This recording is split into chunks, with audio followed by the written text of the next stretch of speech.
Buenos días, queridos amigos y amigas de Onda 92, de nuevo en el programa Tiempo de Esperanza. Hoy tenemos una persona muy especial que acaba de llegar a la Secretaría General de la UGT.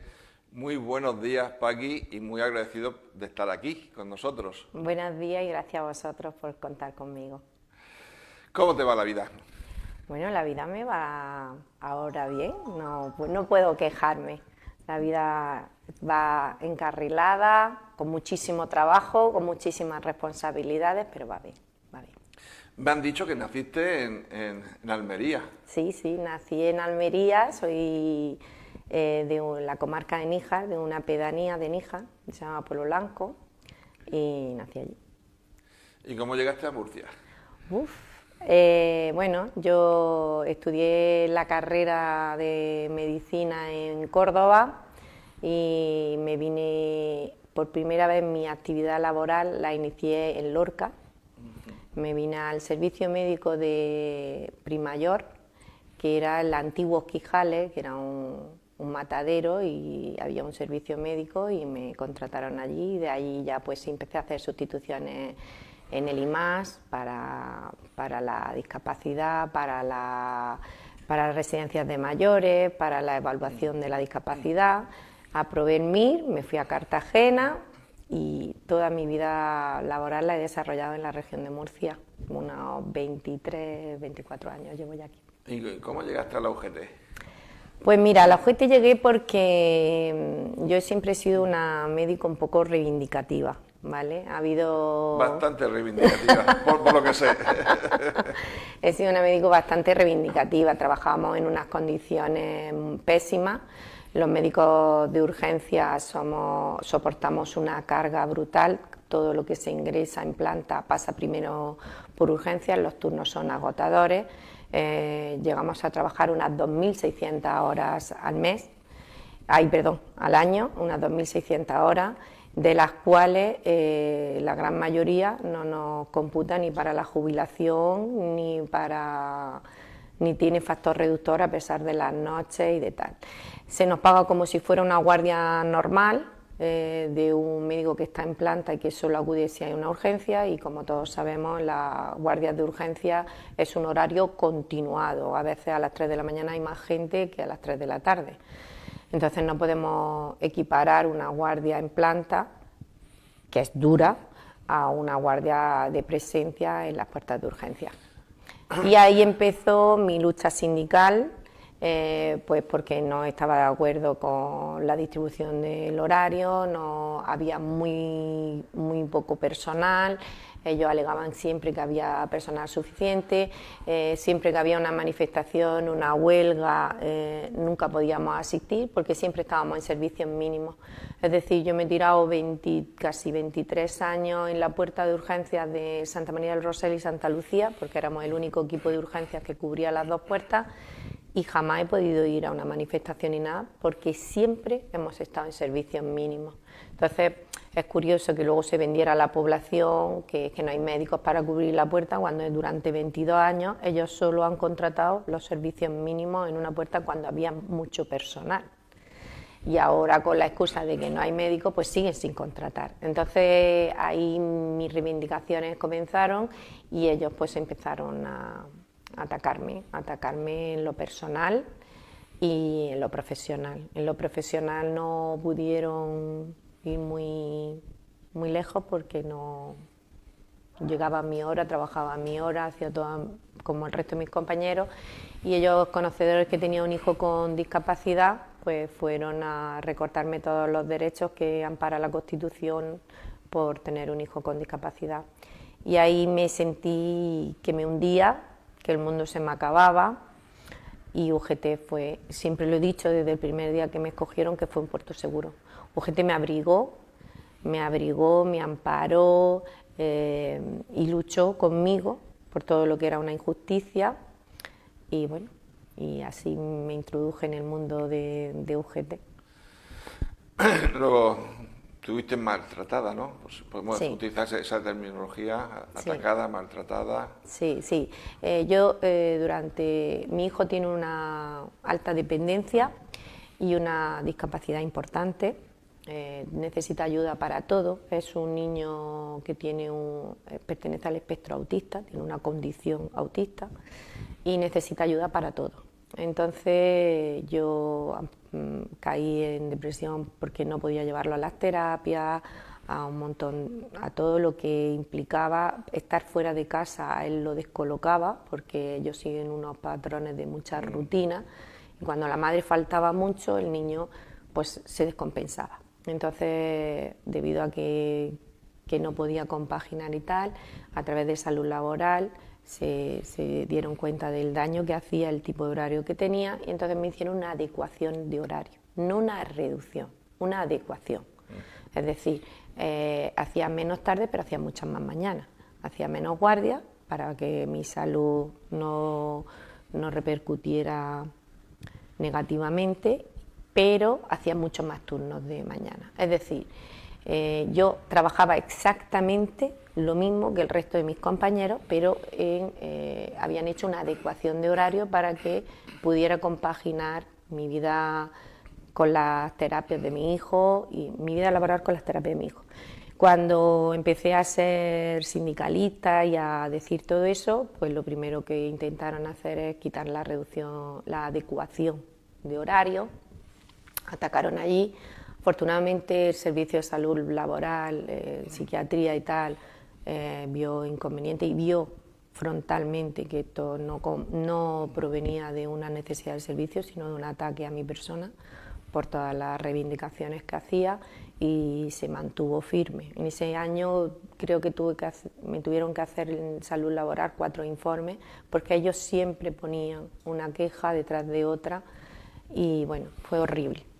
Sí, para que te aburrieras, ¿no? Sí, la técnica sí. Aguanté. Desgaste famoso, que te aburra y al final renuncia a tus derechos. Efectivamente, aguanté y a partir de ahí pues había voces en los pasillos, voces en los pases de guardia.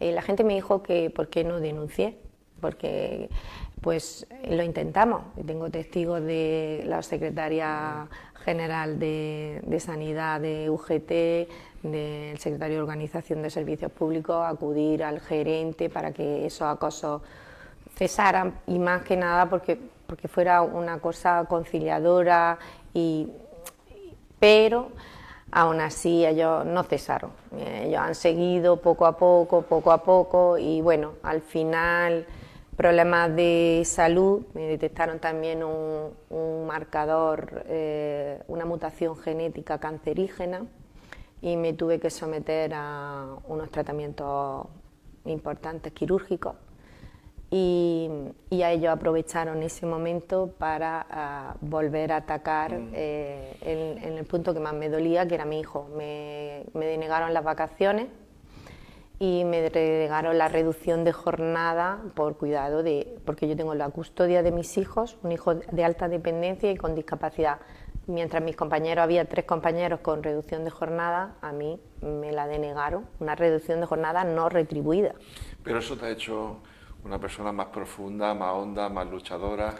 Bueno, caí muy bajo y casi me ahogo, pero tuve un buen flotador. Tuve el flotador de UGT que me abrigó mucho, pero sí es cierto que toda esa experiencia me ha dado lo que yo creo que es resiliencia, una resiliencia importante y saber lo que realmente es importante en la vida. Y lo más importante de todo, yo creo que mis hijos, que tengo 2, pero Pablo es el que mayor lección de vida me ha dado.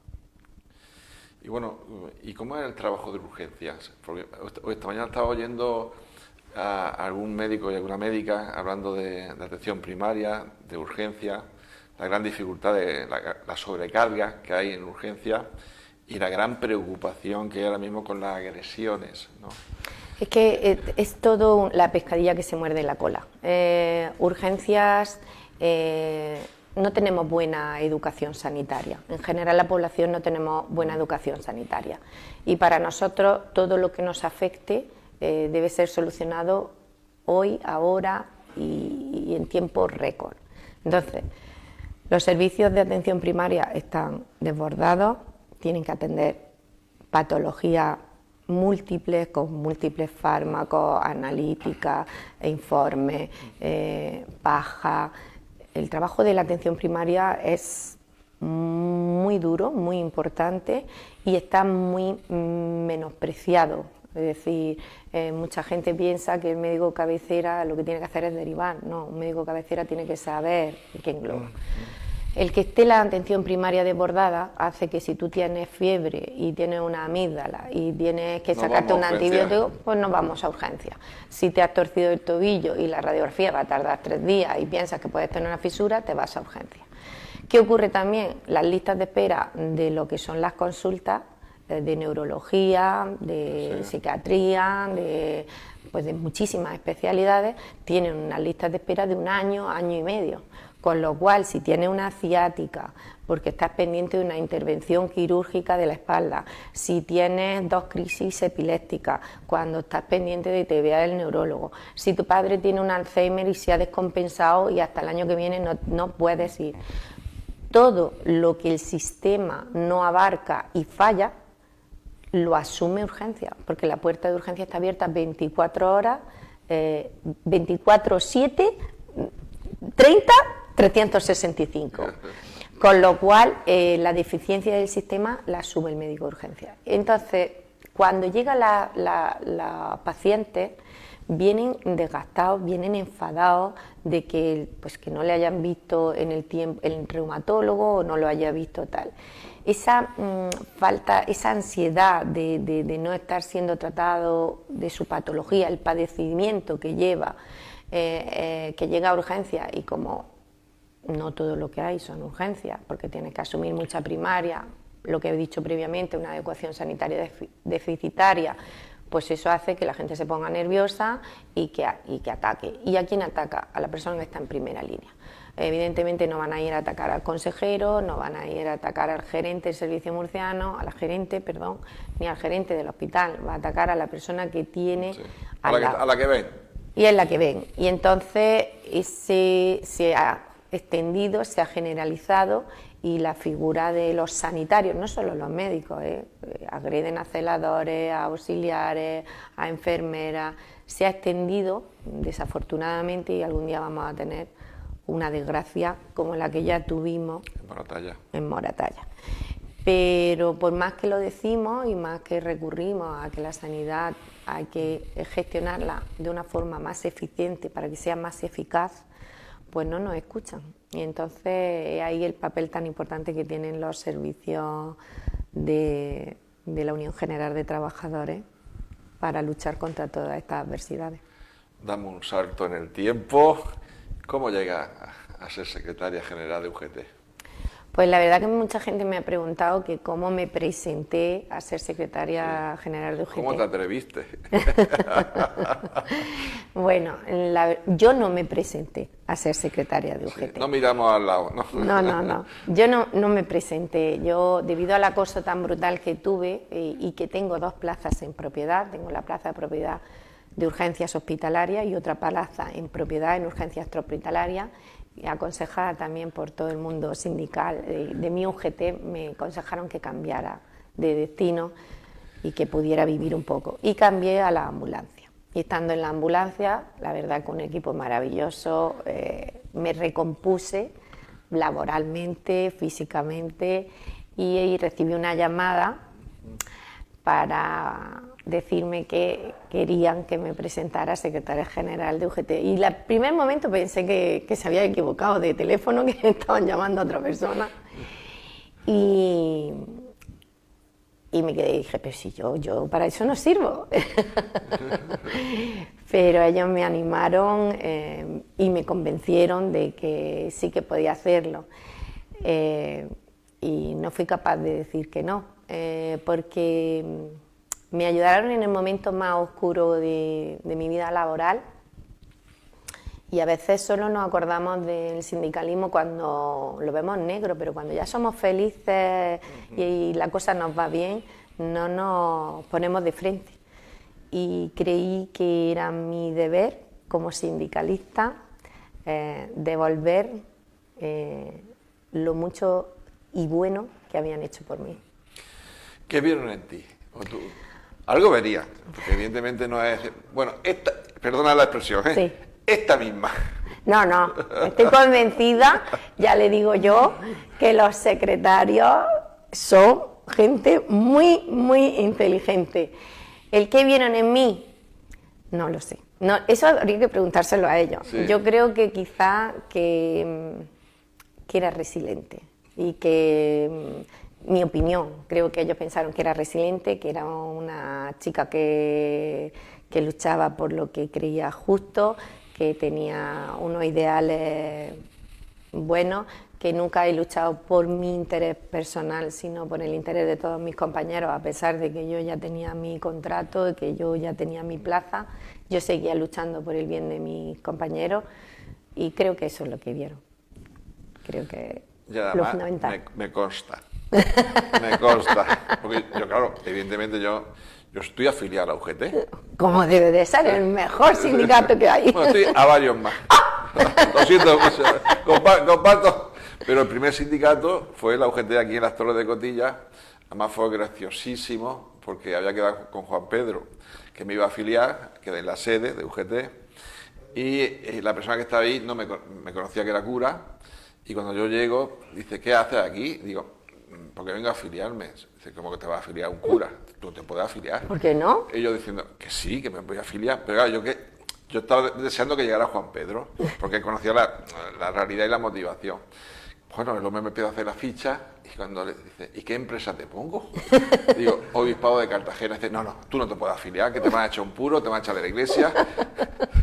Y al final me afilié. Yo también soy católica y además practicante, pero los valores de la iglesia en absoluto son incompatibles con los valores de UGT, es todo lo contrario. Fíjate, son prácticamente los mismos. Una vez en misa aquí, en los pulpites, pregunté a la gente que si la iglesia defendía el derecho a la huelga, en una homilía.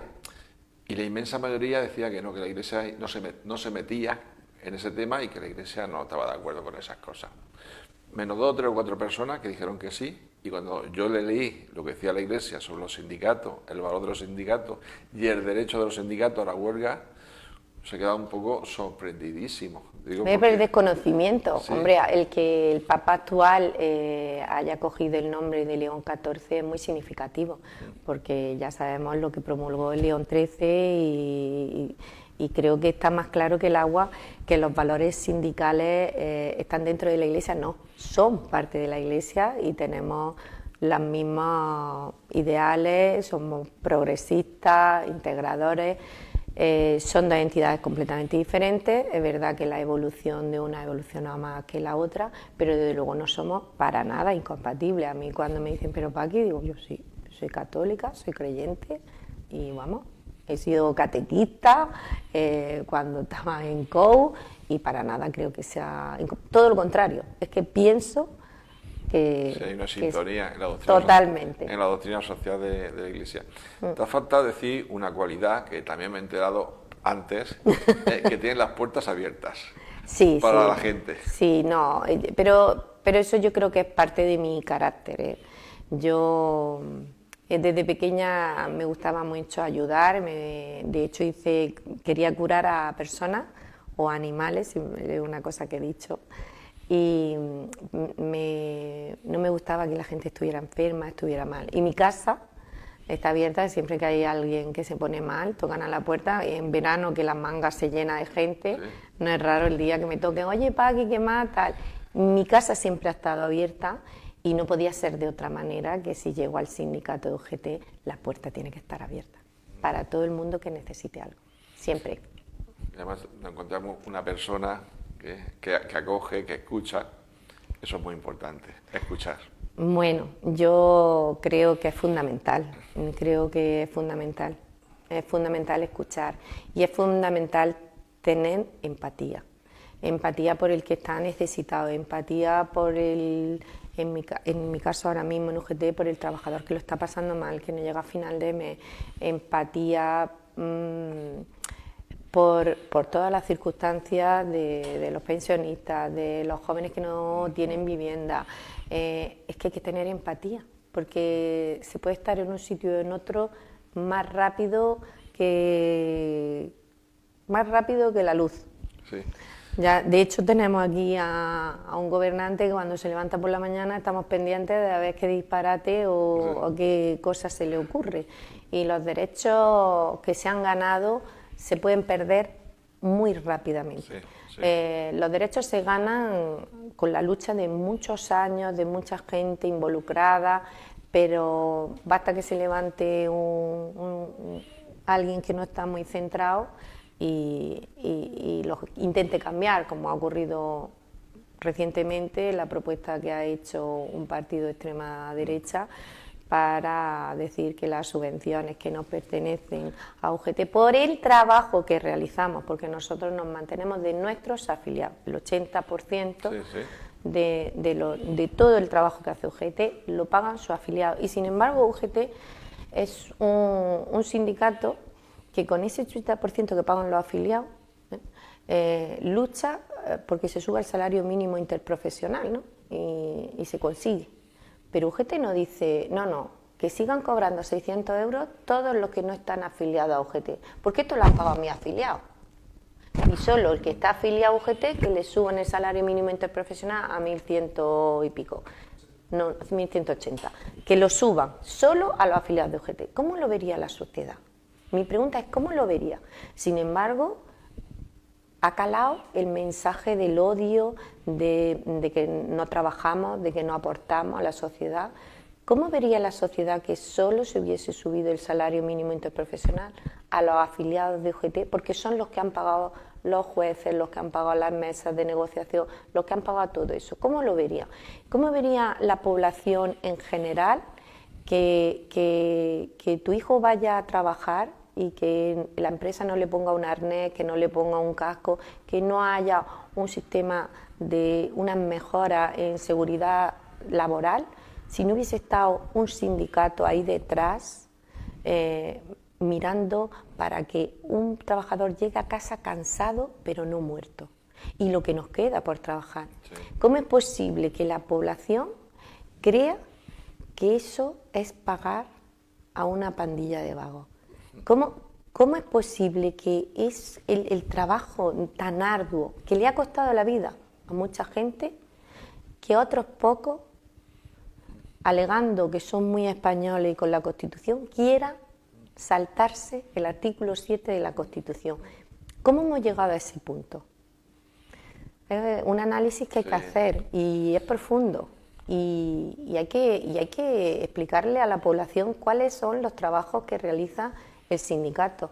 Nosotros asistimos el año pasado a 167 mesas, 167 reuniones donde se negocia, 100 mesas de negociación, y eso lo pagan las cuotas de los afiliados de UGT.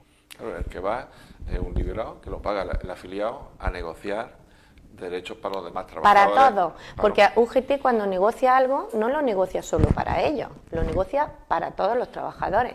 ¿Qué le parecería a la administración pública si solo los afiliados a UGT tuvieran 35 horas y no solo los afiliados tuvieran las 35 horas?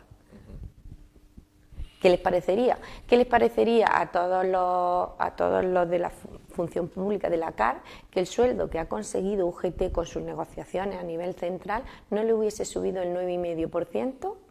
Solo se les subiera a UGT, a los afiliados de UGT, porque lo ha conseguido UGT. Ese 9,5%, que yo creo que les da para comer muchas gambas con ese 9,5% algunos, porque en el Mercadona están a 2 euros y te comes 12.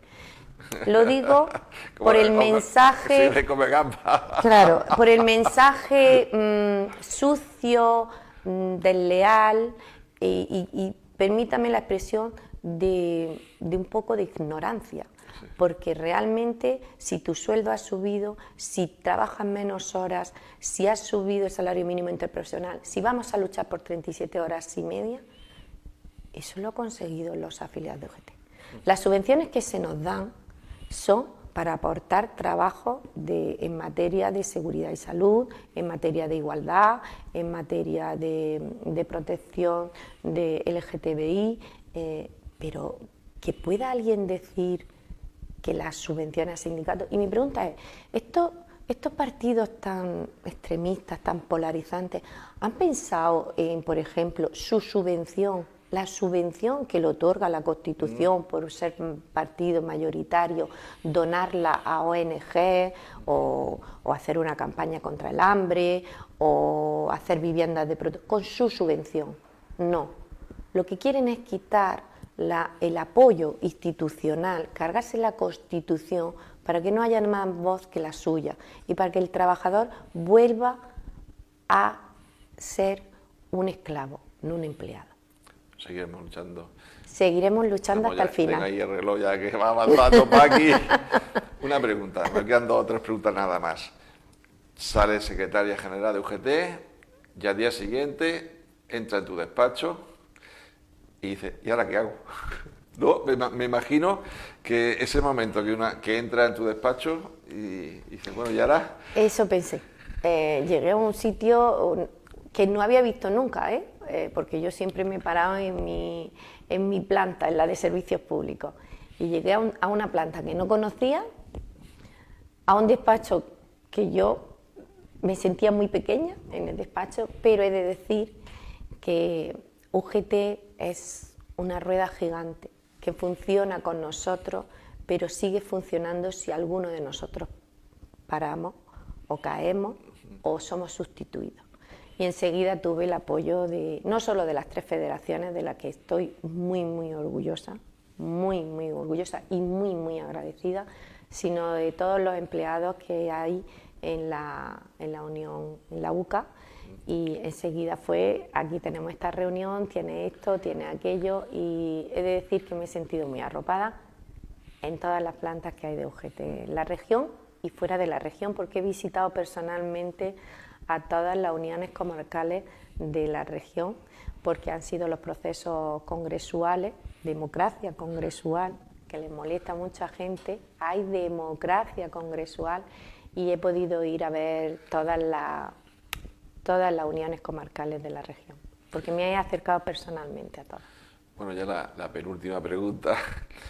Me imagino que habrá algún miedo de fondo y mucha esperanza. Dinos algún miedo y las esperanzas. El miedo es... Es que es muy humano. Digo, por la experiencia que tenemos todos cuando llegamos a un sitio, nos surgen preocupaciones, algún miedo de fondo. Sí, tengo miedo. Tengo miedo a que todo el cariño, toda la ilusión que han depositado en mí, no devolverla con creces. Es decir, a fallarles, a no cumplir las expectativas que ellos depositaron en mí. Ese es mi mayor miedo, es mi mayor miedo. Y esperanza, sí, tengo una esperanza, y es conseguir concienciar a la población y a los trabajadores en particular de la importancia que han tenido y tienen los sindicatos en una sociedad justa y que pretenda evolucionar. Ese sería para mí mi mayor logro, que consiguiéramos desterrar la polarización y que la gente por conocimiento supiera qué es una cosa y qué es otra. Y ahora sí, la última pregunta, ya no abuso más de ti. Un mensaje de esperanza para la gente joven, que es muy importante. Bueno, yo creo que la gente joven lo ha dejado reflejado en la última catástrofes que ha habido en la Dana, como todos los jóvenes ayudaban, aportaban. Quizás los responsables somos nuestra generación, que lo hemos tenido excesivamente protegido de todo, y luego salen al mundo laboral, al mundo en general, y tenemos mucho miedo a que se frustren, a que no sean capaces. Yo estoy convencida que los jóvenes, en cuanto les demos la oportunidad, son los que van a hacer que el mundo sea un poco mejor, y estoy convencida de que nosotros hemos contribuido también mucho a la imagen de que no les importa nada, que pasan de todo. No, creo que cuando en circunstancias duras el ser humano y la juventud siempre va a salir a flote. Pues nada, con ese mensaje ahora sí nos despedimos. Muchísimas gracias, Paqui, por estar aquí con nosotros y nosotras. A mí me cuesta el lenguaje inclusivo. Me cuesta a mí, me cuesta a mí. Me cuesta. En Onda 92, la primera mujer secretaria general de UGT. Bueno, enseguida yo creo que va a ir a ser casi todas mujeres secretarias en muy poco tiempo. No estará mal. Sí, Durante mucho tiempo han sido todos hombres y ahora toca a todas mujeres. Quizá a lo mejor damos un poquillo más de sentido común. Sí. Pues muchas gracias. Muchas gracias a vosotros por invitarme a compartir estos momentos. Y nos vemos la semana que viene.